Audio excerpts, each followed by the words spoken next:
Okay, this is part 96 of Nos4a2, the sleigh house. Lou was awake for close to an hour before he heard a dry, quiet crackling and saw little white flakes dropping into the dead leaves around him.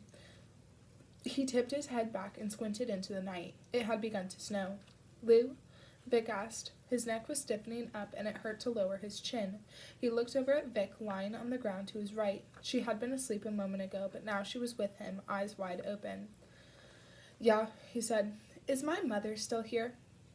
"Your mother's with the angels, babe," he said. "The angels," Vic said. "There's angels in the trees." Then, "It's snowing." "I know. In July. I've lived in the mountains my whole life. I know spots where the snow stays year-round. But I've never seen the snow fall this time of year. Not even up here." "Where?" she asked. "Right above Gun Barrel, where it all started." "It started in Terry's Primo Subs when my mother left her bracelet in the bathroom." "Where'd she go?" "She wasn't here. She's dead, Vic. Remember?" "She was sitting with us for a while. Over there." Vic lifted her right arm and pointed at the embankment above them. The tires from the motorcycle had torn deep gouges in the slope, long, muddy trenches. "She said something about Wayne. She said Wayne will still have a little time when he gets to Christmasland, because he's been running himself backward. 2 steps back for every 2 miles forward. He won't be one of those things. Not yet." She was stretched out on her back, arms at her sides, ankles together. Lou had put his flannel-lined coat over her. It was so big it covered her to her knees as if it were a child's blanket. Vic turned her head to look at him. She had a vacuity of expression that scared him. "Oh, Lou," she said almost tonelessly, "your poor face." He touched his right cheek, tender and swollen from the corner of his mouth to the edge of his eye socket. He didn't remember how he got that one. The back of his left hand was badly burned, a steady throb of pain. When they came to rest, the hand that had been caught under the bike, a hot pipe pressed against it. He couldn't stand to look at it. The skin was black and cracked and glistening. He kept it down by his side, where Vic couldn't see it either. It didn't matter about his hand. He didn't think he had much time left. That sensation of ache and pressure in his throat and left temple was constant now. His blood felt as heavy as liquid iron. He was walking around with a gun to his head, and he thought at some point before the night was over it would go off. He wanted to see Wayne before that happened. He had pulled her from the bike as they went over the embankment, managed to roll so she was under him. The bike glanced off his back. If the Triumph had hit Vic, who probably weighed 105 pounds, with a brick in each pocket, it probably would have snapped her spine like a dry twig. "You believe the snow?" Lou asked. She blinked and wiggled her jaw and stared into the night. Flecks of snow dropped onto her face. "It means he's almost here." Lou nodded. That was what he thought it meant. "Some of the bats got out," she said. "They came out of the bridge with us." He suppressed a shiver, couldn't suppress the feeling of his skin crawling. He wished he hadn't mentioned the bats. He had caught a glimpse of one, brushing past him, its mouth open in a barely audible shriek. As soon as he looked at it, he wished he had not seen it, wished he could unsee it. Its shriveled pink face had been horribly like Vic's own. "Yeah," he said, "I guess they did." "Those things are me, the stuff in my head. When I use the bridge, there's always a chance some of them will escape." She rolled her head on her neck to look at him again. "That's the toll. There's always a toll." Maggie had a stutter that got worse and worse the more she used her Scrabble tiles. Mannix had a slow once, probably, but his car used it up. "Do you understand?" He nodded. "I think."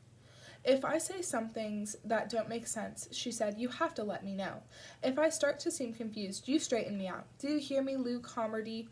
Charlie Mannix will be here soon. I need to know you've got my back." "Always," he said. She licked her lips, swallowed. "Good, that's good. Good as gold. What's gold stays gold forever, you know? That's why Wayne is going to be okay." A snowflake caught in one of her eyelashes. The sight of it struck him as almost heartbreaking in its beauty. He doubted he would ever see anything so beautiful again in his life. To be fair, he was not anticipating living beyond the evening. "The bike," she said, and blinked again. Alarm rose upon her features. She sat up, elbows resting on the ground behind her. "The bike has to be all right." Lou had pried it out of the dirt and leaned it against the trunk of a red pine. The headlight hung from its socket. The right-hand mirror had been torn off. It was missing both mirrors now. "Oh," she said, "it's all right."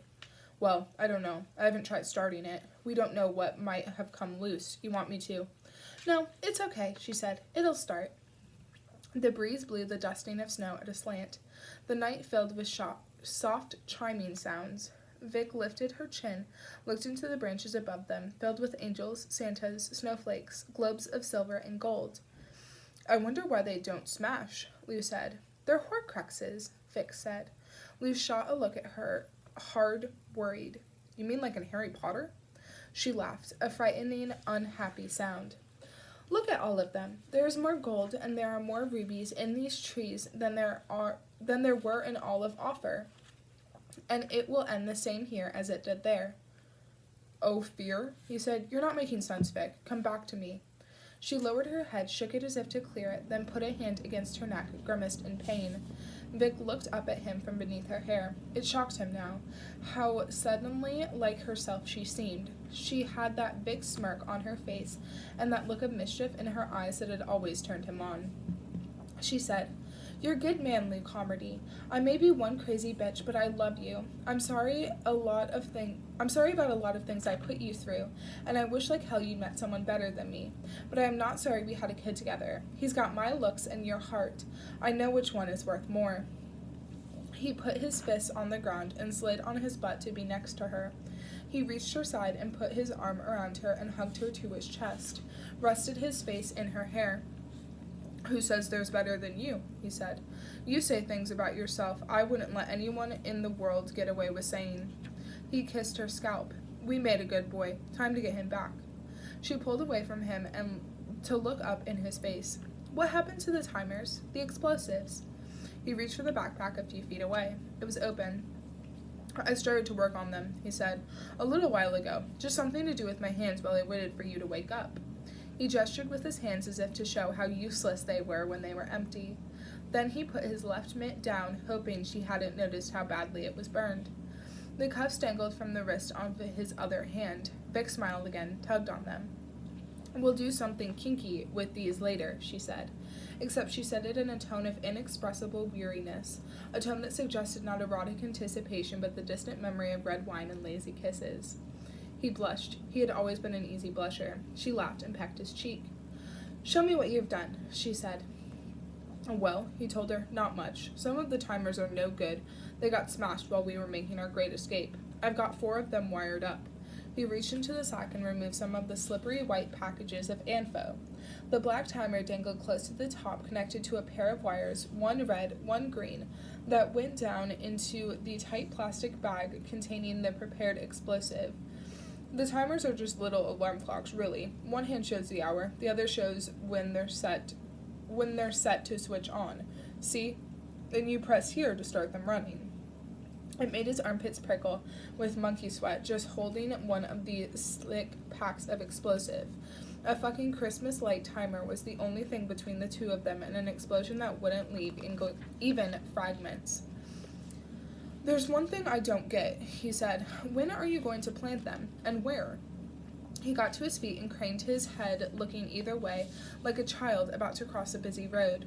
They were in among trees on the sunken floor of the forest. The drive leading up to the sleigh house was directly behind him, a gravel lane running along the embankment, a road barely wide enough to allow the passage of a single car. To his left was the highway, where almost exactly 16 years before, a stringy teenage girl with coltish legs had come bursting out of the underbrush, her face blackened with soot, and had seen a fat 20-year-old on a Harley. At the time, Lou had been riding away from a bitter argument with his father.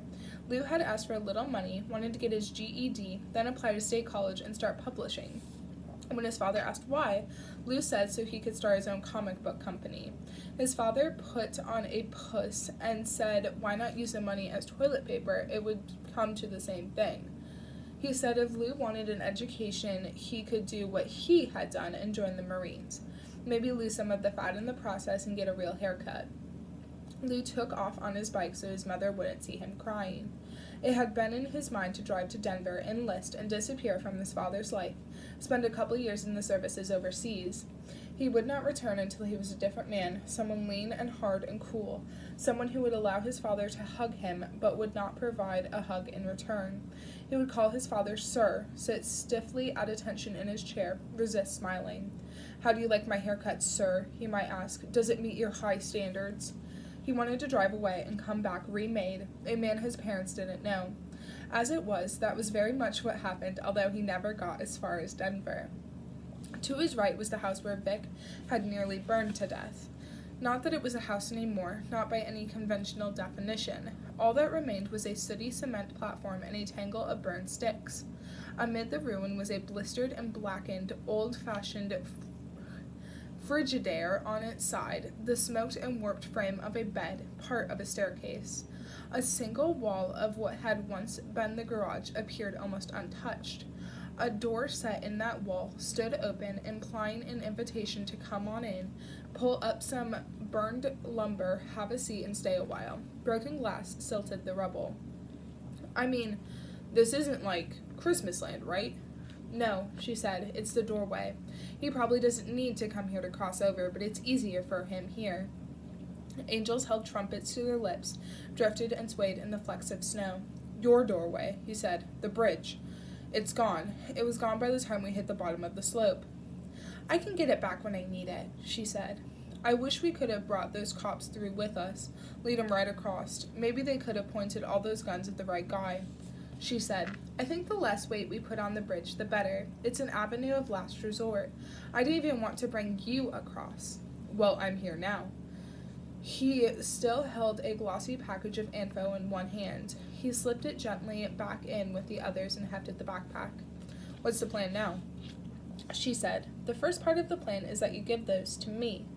She took one strap of the backpack. He stared at her for a moment, the pack between them, not sure he ought to allow her to have it, then let go. He had what he wanted. He was here now, and no way she could get rid of him.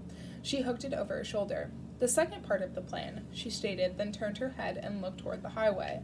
A car slid along through the night, the light of its headlamps stammering through the trunks of the pines, casting absurdly long shadows across the gravel drive. It slowed as it approached the turn off toward the house. Lou felt a dull throb of pain behind his left ear. The snow fell in fat goose feather flakes, beginning to collect on the dirt road. "Jesus," Lou said, and he hardly recognized his own strained voice. "It's him. We aren't ready." "Get back here," Vic said. She grabbed him by the sleeve and backpedaled, walking him across the carpet of dry dead leaves and pine needles. The two of them slipped into a strand of birch trees. For the first time, Lou noticed their breath smoking in the moonlit, silvered night. The Rolls-Royce Wraith turned onto the long gravel road. A reflection of the bone-colored moon floated on the windshield, caught in a cat's cradle of black branches. They watched it make its stately approach. Lou felt his thick legs trembling. "I just need to be brave for a little while longer," he thought. Lou believed with all his heart in God, had believed since he was a kid, and saw George Burns in Oh God on video. He sent up a mental prayer to skinny, wrinkled George Burns now. "Please, I was brave once. Let me be brave again. Let me be brave for Wayne and Vic. I'm going to die anyway, so let me die the right way." It came to him then that he had wanted this, had often daydreamed of it, a final chance to show he could lay aside fear and do the thing that needed to be done. His big chance had come at last. The Rolls-Royce rolled past them, tires crunching on the gravel. It seemed to slow as it came abreast them, not 15 feet off, as if the driver had seen them and was peering out at them. But the car did not stop, merely proceeded on its unhurried way. "The second part?" Lou breathed, aware of his pulse rapping painfully in his throat. Christ, he hoped he didn't stroke out until it was all over. "What?" Vic asked, watching the car. "What was the second part of the plan?" he asked. "Oh," she said, and took the other bracelet of his handcuffs and locked it around the narrow trunk of a birch tree. "The second part is you stay here.